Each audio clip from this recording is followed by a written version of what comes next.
इतके दिवस श्री ज्या गोष्टीची उत्सुकतेने वाट बघत होता ती गोष्ट आज आली होती, पण शेवटी त्याची निराशाच झाली. कारण मिशोवरची कुठलीही गोष्ट कधी चांगली आणि कधी चुकीची येईल किंवा खराब येईल काही सांगता येत नाही, त्याचा काही भरोसा नाही आहे. खूप दिवसापासून या कंपासाठी तो हट्ट धरून बसला होता आणि फायनली आज ती कंपास आली होती. 8 दिवस तो वाट बघत होता की कधी येते कधी येते, आणि आज आली. पण ती कंपास चांगल्या कंडिशनमध्ये नव्हती, थोडीशी डॅमेज होती आणि ती परत करायची होती. त्यामुळे म्हणाला की मला परत नाही करायचे, पुन्हा मला वाट बघावं लागेल आणि आहे तशी मी वापरतो. पावसाचा जोर खूप वाढला आहे आणि पावसाचा नुसता धुमडा पडायला लागला आहे.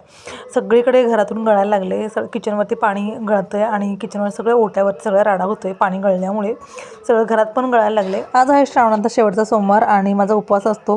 तर दरवेळी प्रत्येक वेळेला खिचडी केली की नको वाटते, खायला जातच नाही खिचडी आणि खूप मळमळतं खिचडीने आणि खायला नको वाटते. त्यामुळे म्हटलं की यावेळेला काहीतरी वेगळं करूयात. तर त्यासाठी रात्री शेंगदाणे भिजत घातले होते आणि सकाळी त्याची छान अशी झणझणीत उसळ केली होती. त्यानंतर आमचं दुपारचं जेवण वगैरे झालं, सगळं आवरलं आणि मग मुलांची नखं वाढलेली तर त्यामुळे मी नखं काढत बसले होते.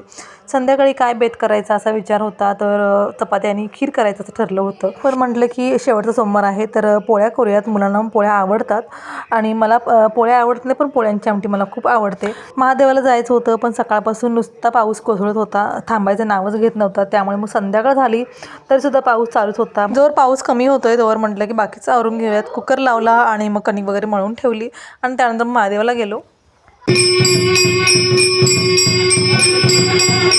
महादेवाचं छान दर्शन झाल्यानंतर कटाची छान झणझणीत आमटी केली, त्यानंतर पोळ्या केल्या. कटाच्या आमटीची फुल रेसिपी आपल्या चॅनलवरती ब्लॉगमध्ये आहे.